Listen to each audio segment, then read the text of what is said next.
Hey everyone, it's Dylan Taggart here, again with your most recent 360 Insights HR Tech Chat. Today I'm joined by Kathy Claytor. Kathy is currently the Chief Human Resources Officer at Delta Dental and is the Board Director at HRCI. She's got over 25 years of experience leading HR organizations in financial services, government, and tech. And she's got a passion for tech and tech startups. Kathy, thank you so much for joining me. Yeah, hey Dylan, thanks for having me here. Just a little bit more to add to my background. HRCI is a real passion organization for me. Human Resource Certification Institute, which is the largest global certifying body for HR professionals, as well as more broadly in the learning space. I also have a passion for tech and tech startups. I was involved in a tech startup in Chennai, India, working in the HR space. And I was also involved in a tech council here, regionally focused on tech startups and, all of the support that goes into to organizing and leading tech and tech startup organizations. So thanks for having me, Dylan.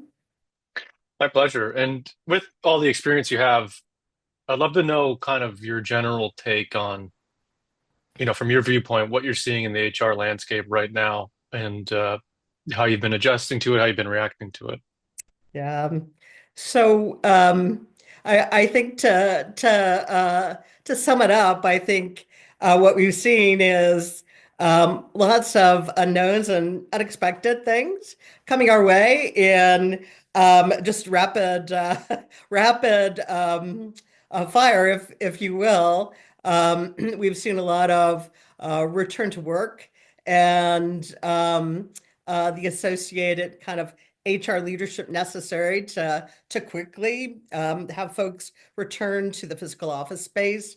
We've seen that with Amazon recently. We've seen that with the federal government, and I think there's certainly more to come. I think with that, the onus is borne a lot by HR professionals to make sure that as much as possible that can be done in a kind of smooth and orderly fashion, that the workplace culture is maintained in a strong fashion, and that team members are all supported as we quickly, in some cases, make the transition to the physical office. And with that transition back to the physical office, obviously you work at one organization, but from word on the street, what is the general kind of feeling? How are people receiving it? Is there an angst towards it? Are people welcoming to it? Are they, happy to be out of their houses? And onto that, is primarily the return to office a hybrid model always? And are we seeing a higher percentage of that with businesses? Right, sure thing. So I was on a call earlier today with some colleagues, and some of the colleagues were based in the Washington, D.C. area. They they reported that by 5 a.m. this morning, there was a backlog of traffic, and in some cases miles long, looking to find parking places. I think this return to office, especially in DC, has there hasn't been a lot of time to plan and prepare to ensure folks have plenty of parking, to ensure that there's plenty of physical space for them to return to. I also heard a story from another colleague who said, in some cases, folks who are returning to the office, in some cases just this morning, are lined up around a conference room table, kind of 8 laptops, sort of deep. Some are lined up in hallways simply because there's not enough physical space, and there wasn't enough time um, to to plan to ensure that folks were set up for success when they did return. Yeah, in terms of setting up people for success, it sounds like business leaders are making the decision, okay, we want to return people to office without any of the prerequisite kind of infrastructure that goes with that. Would that be correct to say? I'm sure there's exceptions, but are you finding it's being rushed along a little too much? Yeah, I think that's fair to say. I think, from a personal standpoint, team members need some period of time to prepare. If they need to, locate childcare, if they need to organize their commute. If to your point, they've been on a hybrid schedule, and if they're returning full time to the office, there's just a lot of prep time personally that all of our team members go through to prepare themselves. There's probably also a mental, aspect too. Gee, I have to get in my car, I have to drive to the office. I'm going to see my coworkers maybe for the first time in a long time. And so all of that takes, just mentally preparing and, doing a lot of planning, especially with kind of family units.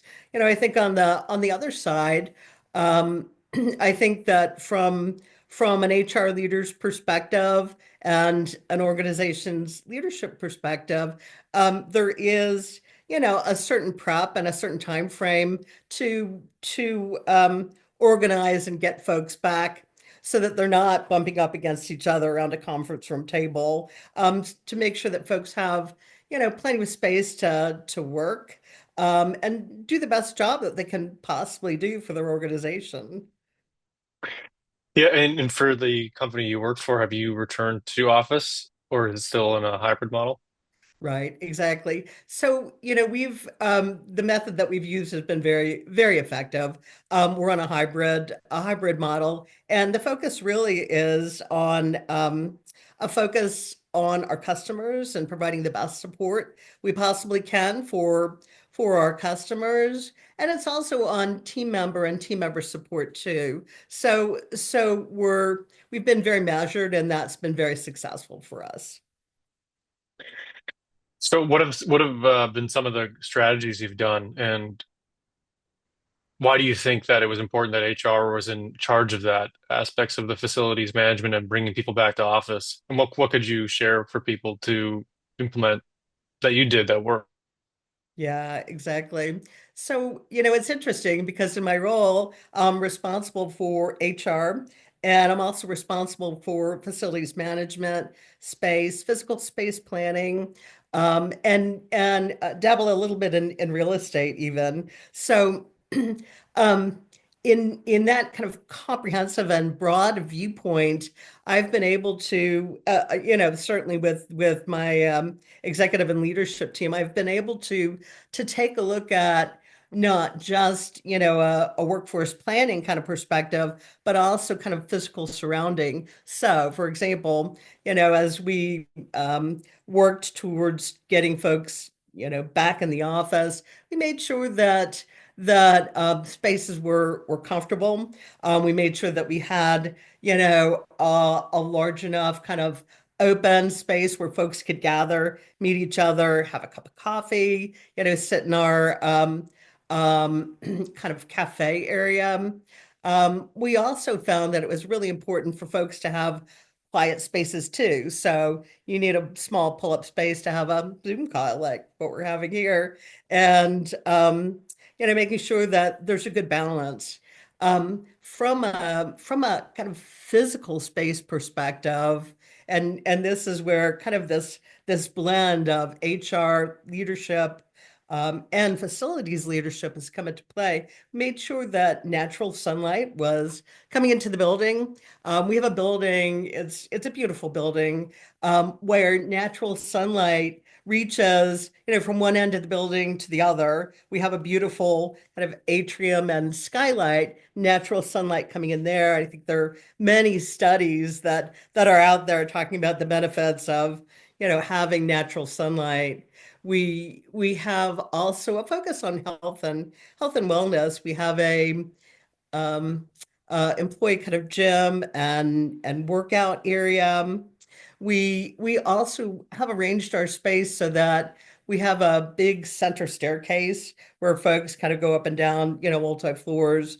The elevator is sort of tucked off to the side, encouraging those who are able to take the stairs versus, hop in the elevator to take them to the next floor. So those are just a couple examples of just kind of a thoughtful approach to arranging physical space so that it supports the workforce culture that is really, really important, especially, in this period of time that we're going through now. Yeah, it makes a lot of sense because you're bringing people. Most people probably will prefer to work at home. Like, let's be honest. It obviously depends on what you do, of course, but you have to entice people back in a way. You got to sell that office. Uh, and we've seen, various ends of the spectrum for that, like to the, is this an office or a playground, to the, Exactly. you know, the, what you envision in like a corporate, gray office. Exactly. But for you as someone who is making a decision on these types of things, on curating that experience, what is the kind of, how do you get the buy-in from leadership and how do you successfully advocate for these things? What are you kind of proposing to them in terms of, is it like very scientific? Is it kind of just common sense? Right, exactly. Well, I think it certainly starts from a science or a data perspective. So we're looking at kind of workforce planning. How many are we expecting to come back? How many are going to be, hybrid? How many will be full-time back? How many will be um, working fully remote? And so it does start from a data perspective. It starts from a science perspective too, in that, we're looking at what are the kind of what's the right mix, what's the right blend to really provide a strong workplace culture where people want to come back. I think that's really important. I think to your point, there's some folks who may not want to come back. And it's really, really, really important to create a welcoming environment, an inclusive environment, a place where, they can sit down and grab a cup of coffee, they can work out in the gym. We also, for example, have um, a team member garden in the back of in the kind of the back lot of our building, completely, kind of team members sort of run, but in the spring and summertime, we offer this kind of big plot of land where folks can plant fruits, vegetables, things like that. They kind of bring it in and leave it in our kind of employee cafe where we're sharing for those who want to share. I know it sounds maybe a little bit uh, uh, a little bit kind of back in the day, but it's really, really great. Our folks appreciate it, and it's fun. Once again, it kind of supports this whole idea of natural sunlight, health and wellness. With a blend of obviously work to support our customers, too, which is an important focus. Yeah. And in terms of that, the sunlight thing is important, I think, just because a lot of people envision the office in like the most negative sense a lot of the time, where it's like a dark place where they're not getting any sunlight. But also in the United States, workplace space is mainly dictated by company policy, where like if you look at somewhere like Germany or something, there's actual laws in place dictating how much, it's Right. just how much space is needed, etc. And I'm not sure if that was the case also when you worked abroad. But where is that policy originating from, and how is it kind of being spread or carried over in the greater Mhm. facilities management or office management Right, exactly. spaces? Yeah, so I think it really should start with kind of available space, obviously, and how you can maximize available space to kind of build and drive the culture. Where does it originate? It originates, with a leadership team, and a strong buy-in to, arranging space to support the culture. Kind of from a practical, hands-on standpoint, it lives and breathes with my team, so that we're focused on bringing the data, number one, bringing the science, number two, kind of doing an overlay in terms of what available space that we have, and then how can we maximize it. So we are, bringing these important elements in, but we're also, as a practical matter, arranging work pods. We're arranging, quiet spaces, phone booth space, if you will, for Zoom calls. We're arranging conference room space and so forth. So the support starts at the top, and obviously there's a cost element too. And then the planning, to support and drive the culture, kind of resides with my team and I, obviously with, support from the top. And has that always been the case that it's always been with HR, or has it historically been with different groups within the company? And why Yeah, should HR be the ones in charge of this, right. if so? Great question. So I think probably this is an anomaly. I think we've seen facilities management, workforce planning, physical space planning really kind of reside in another area of the company. Facilities managers do a great job. They have a hard job planning space, but I think it wasn't until kind of recent times when there's been more of a focus on workplace culture that, hey, there needs to be a conversation and potentially even, a leadership aspect with the HR team. Maybe I am an anomaly. Maybe it's an emerging trend too that if it's not owned or led by HR, that at least there's consultation with HR, a partnership with those who are managing physical space, along with those who are responsible for workplace culture and, team member engagement to the degree that's that's feasible. So if you were to break it down for someone, who's about to be in the position where they need to be in charge of a facility, be in charge and kind of do what you just did, what would you say are the 3 to 5 main takeaways for someone like that? Wow. Um, so I think surround yourself with a great team. I think it is maybe not in HR's kind of natural kind of body of learning, um, to deeply understand facilities planning. I think it takes a partnership with great team members who are expert in that space. Sometimes you don't know what you don't know, and and relying on those who are experts in the physical, in this physical space and facilities management is probably, number one, in terms of importance. I think, other elements to consider in terms of importance are, certainly buy-in from the top, the way that workplace culture um, can be supported with physical spaces. Number two, just critically important, and the support from the top.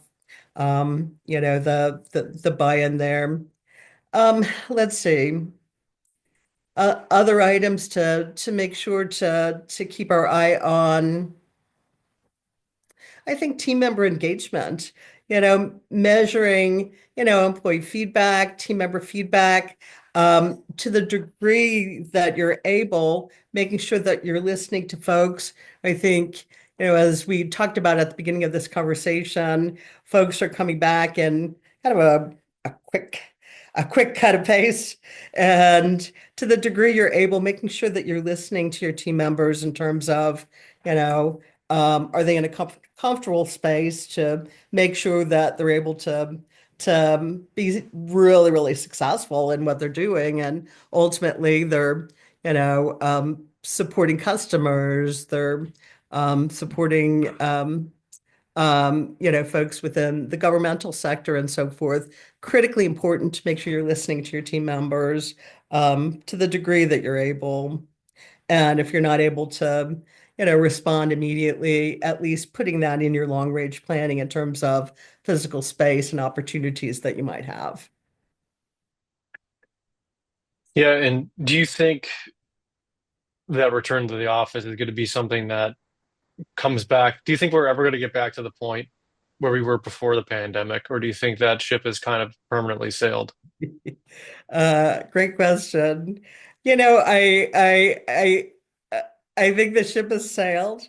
I think we're really in a new and different place from a workforce perspective. I think there's a different expectation of all of our team members who lived through COVID. You know, such a tough time, very impactful time on, from a work perspective, from a family perspective. So I really think that we're in a completely different space, a little bit uncharted. I think, from a talent perspective, making sure that we're, getting the best and brightest to work for our companies, making sure that we're able to retain that talent, is really, um,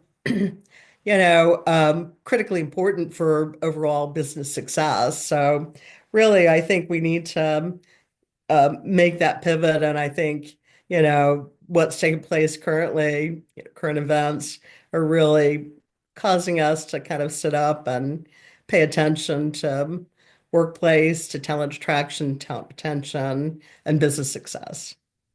Yeah, because I feel like when you think about the trajectory we were on, in 2019, it's kind of difficult to think that we ever would have been able to, companies would have been able to remain competitive if they just kept relying on their local talent base, right?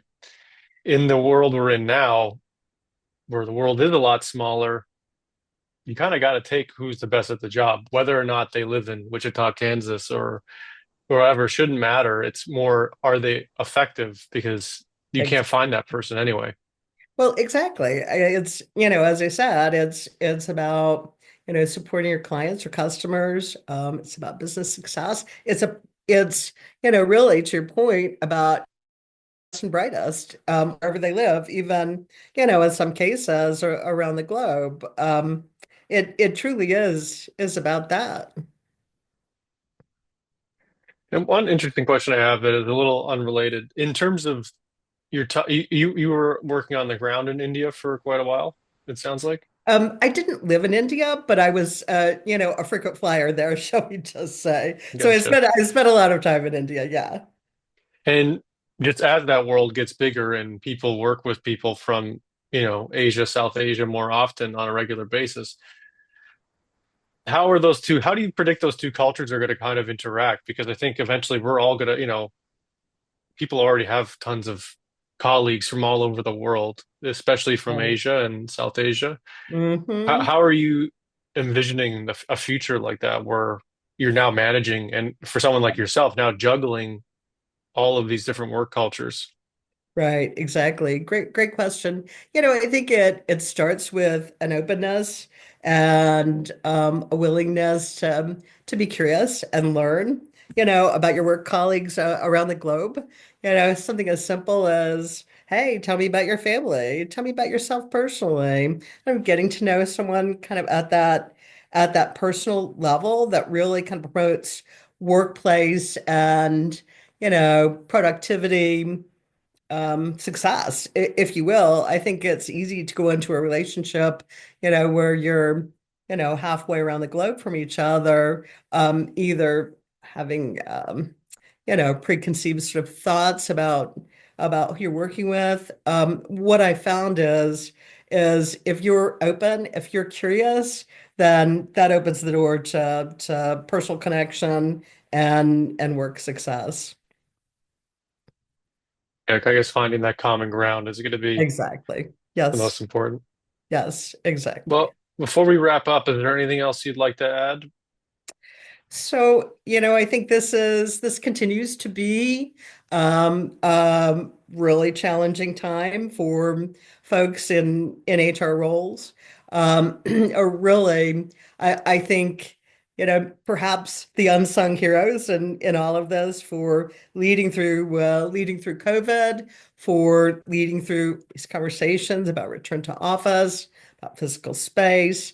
And I think we need to make sure that organizationally we're lifting up those who are, doing some heavy lifting themselves. So kind of taking care of each other in this HR space is really important.